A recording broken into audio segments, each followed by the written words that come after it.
I think everyone owes Ja Morant an apology. I mean, like, seriously, when he was dealing with what he was dealing with, the entire sports world was against him. And sure, let's not make it seem like Morant wasn't in the wrong for much of those situations. However, it was just so odd how a fan favorite, iconic level star like Morant, who was seen as one of the future faces of the NBA, gets slandered daily by the media and fans. Stephen A. Smith even went on air and said he wasn't sure whether or not Ja would be alive in 5 years. I can tell you this, I'm from the streets of New York City, and a lot of players I know are from the streets, period. And I can tell you that people within the NBA community are not just concerned about Ja Morant playing basketball. They're concerned about whether or not he's going to be alive in 5 years because of the environments that he finds himself around and the situations he finds himself confronted by. It's a serious matter, and it's something that I think that the NBA and everybody that knows anything about the kind of things that were going on with him find themselves concerned about. Like, come on. And again, I understand the severity of Ja's previous actions, with the most serious one being the incident where he and a 17-year-old got into a heated argument. But after learning the details from Morant's trial, it was clear even that situation wasn't as bad for Ja as we thought. Here's how it was said to have gone down. Holloway, who was the 17-year-old victim, had been guarding Morant, who was basically cooking him on offense and repeatedly led his team to victory during highly competitive games played throughout the day. T. Morant, Ja's father, testified that he was urging Holloway to play tough, but then Holloway appeared frustrated and began going back and forth with the Grizzlies star. During Ja's testimony, he reenacted the altercation with both his lawyer, Keenan Carter, and Holloway's lawyer, Rebecca Adelman. Both of the lawyers used basketballs that they brought to the courtroom. Ja Morant stated that he and Holloway were facing each other in a check ball situation to start a game. Morant testified that Holloway placed the ball on the ground in front of Ja Morant to start the check. Rather than giving Morant a chest or a bounce pass, Morant said that he took that as a sign of disrespect and rolled the ball back to Holloway. Holloway then rolled the ball back to Morant, who picked it up and threw a chest pass back at Holloway, Morant said. That's when Holloway quickly threw a hard, one-handed pass with his right arm that hit Morant in the left side of his chin. And Ja said that his hands were down and he wasn't expecting him to do that at all. After he was hit in the face, Morant basically asked Holloway why he would do that. Holloway reportedly said nothing and did not apologize. The two then walked towards each other and stood chest to chest before Holloway shoulder bumped Morant, pulled up his shorts by the waist, and balled his fists, which Morant took as a fighting stance. So Morant would hit him first because he thought the kid was a threat at the moment. After Morant's punch landed on Holloway's face, Pack, Ja Morant's friend, then punched Holloway once in the head, knocking him to the ground. Ja admitted that he could have handled the situation differently, but the thing is, Holloway, who was again the victim in this situation, was a friend of Ja's and his family, and this all took place in Morant's full-size court at his home, where Holloway had been multiple times via invite. So clearly they all knew each other and had played pickup together on many different occasions. However, on this day, they got into a heated argument, then a brief scuffle where a few punches were thrown. So I hope you see what I'm getting at. When the news about Ja Morant beating up and threatening a teenager came out, everyone assumed that they were at some random court and the 17-year-old was a total stranger. But now, with the information we have, I think we can chalk this situation up as a few friends getting into a scuffle during a competitive basketball game, which is, well, pretty normal. Of course, that's no excuse to throw punches, but these types of things happen, especially when two are going back and forth with each other equally and not one-sided. After Ja's gun incidents, his career was quickly compared to that of Gilbert Arenas, who's famously known for the locker room incident. If you're unfamiliar with that one, that altercation reportedly stemmed from a gambling dispute between the two players during a team flight. In an attempt to settle the disagreement, Arenas brought firearms into the Wizards' locker room at the Verizon Center. Although Arenas claims it was a misguided attempt at a prank or a misguided joke, the presence of guns in an NBA facility was a severe violation of league rules and legal regulations. The revelation of guns in a professional sports setting sent shockwaves throughout the NBA and to the wider sports community. The league has strict regulations prohibiting players from carrying firearms in the team facilities or during league-related events. Arenas' actions raised serious concerns about player conduct, safety, and the influence of firearms in professional sports environments. The fallout from the incident was swift and severe. Arenas faced legal repercussions and was subsequently suspended indefinitely by then NBA Commissioner David Stern. He pleaded guilty to a felony charge of carrying a pistol without a license and was sentenced to probation and community service. The repercussions extended beyond the legal side, though, as the incident tarnished his reputation and significantly impacted his career trajectory. After that, he honestly wasn't that good of a player anymore, which maybe had more to do with injuries, but nonetheless, he only played a few more seasons, then he hung it up for good. The thing with Morant, though, when he came back from the suspension, he didn't miss a beat. In fact, he looks better than ever. I mean, he scored 34 points and hit the game-winning shot in his first day back versus the Pelicans. It really doesn't get any better than that. We might have forgot just how elite of a point guard he was. We knew he was a top 10 point guard, but as of right now, he's performing like a top 3 or 4 point guard. guard. In his first 5 games back, he's averaging 28 points and 8.5 assists per game. Those are incredible numbers for someone who's literally been out for an entire season, including preseason. That's the definition of a superstar. There aren't many other players in the NBA outside of the top 10 players who could pull something off like this. And here's the kicker, he's shooting terrible from 3 right now. And yet, he's still putting up almost 30 points. And yeah, he's never been a great shooter, but shooting 30% is totally different from shooting his current 17% from deep.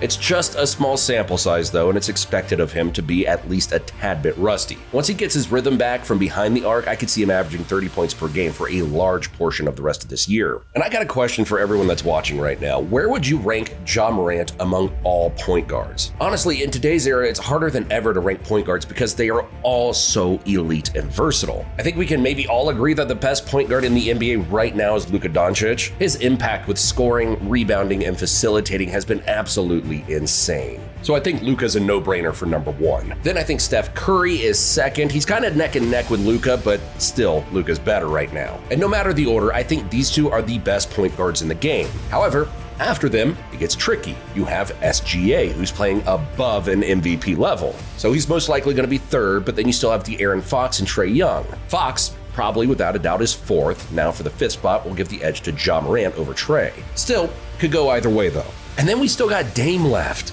Jeez. Drop your top 5 in the comments down below. I want to see what you guys think. The Memphis Grizzlies are playing with new life after the return of their superstar, specifically on the offensive end, because I'm not sure if anyone is aware, but the Grizzlies defense has been pretty damn good all season long, even when Marcus Smart was out for injury. This makes Morant's job so much easier. All he has to do is just score and set his teammates up. On the defensive end, he can kind of sit back and relax because he literally has the last 2 Defensive Player of the Year winners on the same roster. That sounds crazier and crazier each time I say it. It's something that seems impossible and to my knowledge has never happened before. Ja's current situation with his elite defense is the polar opposite of Trae Young's situation. He doesn't have a great defense to bail out the team's offense when they aren't playing well. Trae either has to drop 35 to 40 points or his team is losing. It's as simple as that. In Ja's case, he could have a lot more off games, scoring around 20 to 24 points due to his teammates saving a load of points on the other end. Once the Grizzlies start rolling offensively and Ja, Desmond Bane, and Jaren Jackson Jr. get things flowing again, I think they might just surprise a lot of people this year. With the addition of Marcus Smart, the return of Ja, and the emergence of Memphis' new lockdown defender Vince Williams, I think they can compete with any team in the conference. Yes, I'm talking the Nuggets, the Lakers, the Thunder, the Kings, and the Timberwolves. But let me know what you all think. Are the Grizzlies really title contenders with Ja Morant officially back in the lineup? Thanks for watching, and I'll see you in the next one.